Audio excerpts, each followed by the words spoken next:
En Corse, comme on le sait, on a une grave crise des déchets. On s'est rendu compte que tout ce qui était compostable, toutes les matières organiques, tous les déchets de cuisine, de jardin, constituent un tiers de nos déchets. Et ce tiers-là, on peut éviter de le mettre dans les poubelles et donc dans les centres d'enfouissement qui sont aujourd'hui pleins, qui ne peuvent plus rien contenir de nouveau. Alors tout simplement, on vient expliquer aux gens comment faire le compost.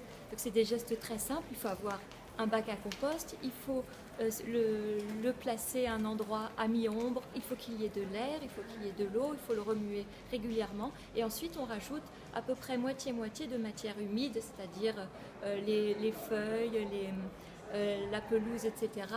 et tous les déchets de cuisine et en moitié de choses sèches comme par exemple les cartons, les serviettes en papier, les boîtes à œufs, etc. Et ce mélange-là va faire un compost qui ensuite va pouvoir être réutilisé au jardin, ce qui fait que le déchet qui était avant, les déchets de cuisine qui étaient avant perdus, qui finissaient à l'enfouissement, deviennent une ressource pour le jardin et pour faire pousser des nouveaux légumes et des fleurs, etc. Donc c'est un tout bénéfice pour la Corse. Les gens qui ont la chance d'avoir un assez grand jardin peuvent faire tout simplement un tas de compost quelque part.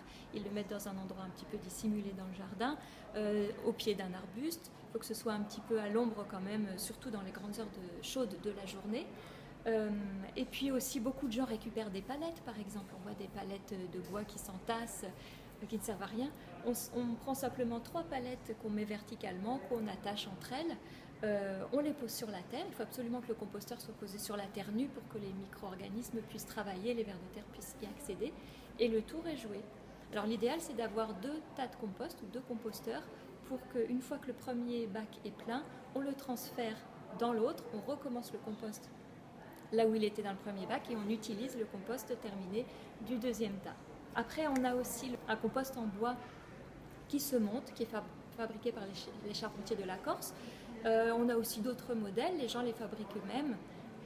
C'est très simple en fait, chacun fait avec ce qu'il a. Et puis on a aussi des composteurs en plastique mais qui sont un peu moins pratiques.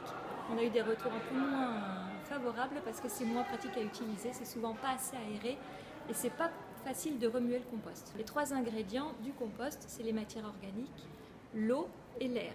Donc l'air, on l'obtient en brassant le compost régulièrement.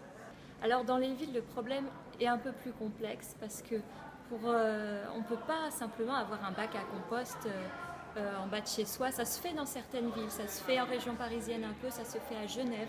Les gens ont un bac de compost et 2 fois par semaine, ils vont jeter leurs seaux de matière organique et la mairie les ramasse. Mais en Corse, ça ne se fait pas encore pour l'instant. Pour les villes, je pense que c'est d'autres solutions qui sont à inventer, à trouver, et surtout que à ce moment-là, ce n'est plus un compost citoyen où chacun va prendre en charge son compost, mais c'est quelque chose qui doit être organisé par la collectivité à plus grande échelle.